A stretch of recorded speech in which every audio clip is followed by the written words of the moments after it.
Assalamualaikum warahmatullahi wabarakatuh. Jumpa lagi dengan saya Yuli Hermawati, mahasiswi S1 Kebidanan Universitas Mega Buana Palopo. Di sini saya akan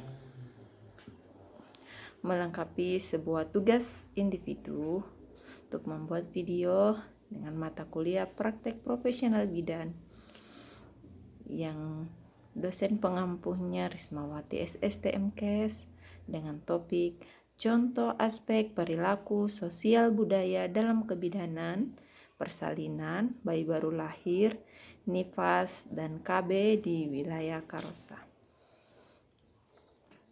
Baiklah, kita membahas yang pertama tentang kehamilan. Apa sih aspek perilaku kehamilan di daerah tempat saya tinggal? Yang pertama, ibu hamil tidak boleh duduk di depan pintu, nanti anaknya susah lahir. Yang kedua, ibu hamil tidak boleh meminum air es atau air dingin, nanti anaknya besar. Kemudian yang ketiga, suami ibu hamil tidak boleh melilitkan handuk di leher, nanti anaknya terlilit tali pusat. Oke, peran bidan dalam perilaku ini yaitu untuk yang pertama, menjelaskan kepada ibu hamil dan keluarga bahwa persalinan mempunyai tahapan, yakni mulai dari pembukaan 1 sampai 10. Kemudian ada kekuatan ibu yang membuat bayi lahir. Susahnya bayi lahir tergantung, mungkin karena bayi besar atau lilitan tali pusat. Berhubungan dengan nomor 2 dan 3, anaknya besar dan terlilit tali pusat itu. Untuk nomor 2, ibu hamil yang memiliki anak besar itu terdapat pada trimester 2 yang ibunya banyak makan yang manis-manis, tidak mengendalikan pola makan, minum minuman yang seperti pop ice, siap saji, cepat saji. Kemudian adapun yang ketiga tentang lilitan tali pusat, adanya pergerakan perputaran bayi biasanya yang terjadi pada umur 7 bulan, yang awalnya bokong, presentasi bokong menjadi presentasi kepala. Di situ biasa perputarannya menyebabkan adanya lilitan tali pusat. Kemudian dalam persalinan adanya cubur supaya bayi cepat lahir. Meniup ubun-ubun ibu ketika meneran dipercaya dapat mendorong bayi keluar.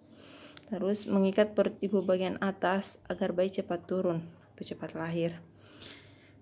Mengenai yang pertama itu adalah tradisinya cubur atau mencuci alat kelamin dari suami ibu yang akan bersalin.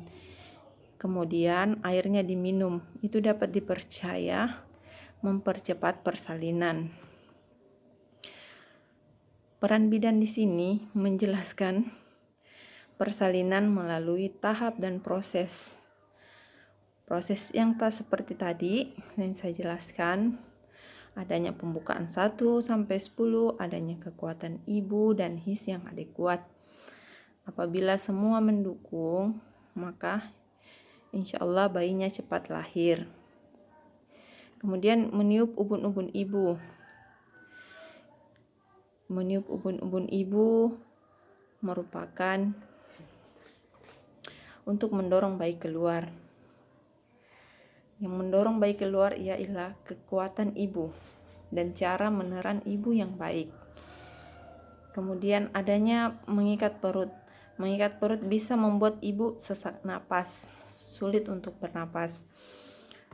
Jadi, untuk mempercepat bayi lahir, sebaiknya ibu bersalin harus memperbaiki intake dan nutrisinya agar mempunyai kekuatan supaya mempercepat pembukaan persalinan dan memperbagus hisnya dan ada kekuatan untuk meneran atau berkuat. Kemudian selanjutnya pada bayi baru lahir. Yang pertama, memberikan bayi madu supaya bayi kuat.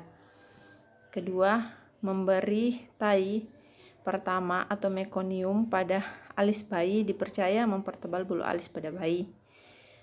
Yang ketiga, bayi tidak boleh keluar rumah di hari tali pusatnya terlepas. Peran bidan dalam menanggapi hal tersebut menjelaskan kepada ibu bahwa ASI pada ibu, maksudnya ASI pertama yang disebut kolostrum, itu jauh lebih baik daripada madu. Dia mengandung apa yang tidak ada di susu formula. Dia mengandung kekebalan tubuh, mengandung macam-macam vitamin yang tidak akan pernah didapatkan dari susu formula ataupun pada madu. Terus yang kedua, menjelaskan kepada ibu bahwa hormon yang mempengaruhi pertumbuhan pada bulu alis yang didapatkan dari masa kehamilan dan gen yang diturunkan dari ibu ke anak. Apabila nutrisinya baik pada saat hamil, mungkin alisnya akan tebal. Terus bayi tidak boleh keluar dari rumah. Yang ini menjelaskan kepada ibu bahwa bayi tidak boleh keluar rumah itu di saat yang dia maksudnya ada masalah atau demam atau sakit. Kalau ini seperti itu mungkin bisa dipakaikan selimut atau jaket. Kemudian selanjutnya pada masa nifas, ibu nifas harus mengikat perut bagian bawah agar kandungan tidak turun. Kemudian ibu nifas tidak boleh mengangkat beban berat karena nanti air susunya hilang. Terus setiap mandi harus mencuci payudara dengan air dalam timba agar dingin dan tidak panas saat bayi meminumnya. Pada masa nifas yang membuat kandungan turun, tidak mesti harus yang adanya pakai stagen untuk mempercepat proses penyembuhan kembalinya rahim ke ukuran semula. Terus ibu nifas yang mengangkat berat tidak akan menghilangkan ASI selama ibu mengonsumsi makanan yang bergizi, kemudian meminum air yang banyak dan sering-sering menyusui bayinya. Kemudian yang ketiga, setiap mandi harus mencuci payudara dengan air dalam timba. Baiklah, edukasi untuk ini sepertinya air susu mengikuti suhu yang dapat diserap bayi. Makanya ASI tidak sama dengan susu formula. Yang hangatnya dapat menyesuaikan. Oke, selanjutnya terakhir yang keluarga berencana atau KB. Di sini perilaku sosial budaya masyarakat, ibu yang menggunakan alat kontrasepsi implan dapat berpindah tempat ke paru-paru. Terus ibu tidak mau menggunakan alat kontrasepsi karena dapat membuat kandungan kering. Yang pertama, peran bidan yaitu menjelaskan kepada ibu bahwa teknik pemasangan implan dipasang di bawah kulit dan tidak akan bergeser, hanya saja biasa tertumpuk oleh lemak sehingga dalam pencabutannya membutuhkan waktu. Kemudian yang membuat ibu berpikir kandungannya kering karena saat menggunakan alat kontrasepsi KB 3 bulan, mayoritas ibu tidak mendapatkan haid. Sehingga itu yang mempengaruhi ibu alasan kenapa kontrasepsi itu membuat kandungan kering. Baiklah, itulah tadi penjelasan dari sebagian kecil budaya, sikap perilaku sosial budaya di masyarakat, khususnya di dalam keluarga saya.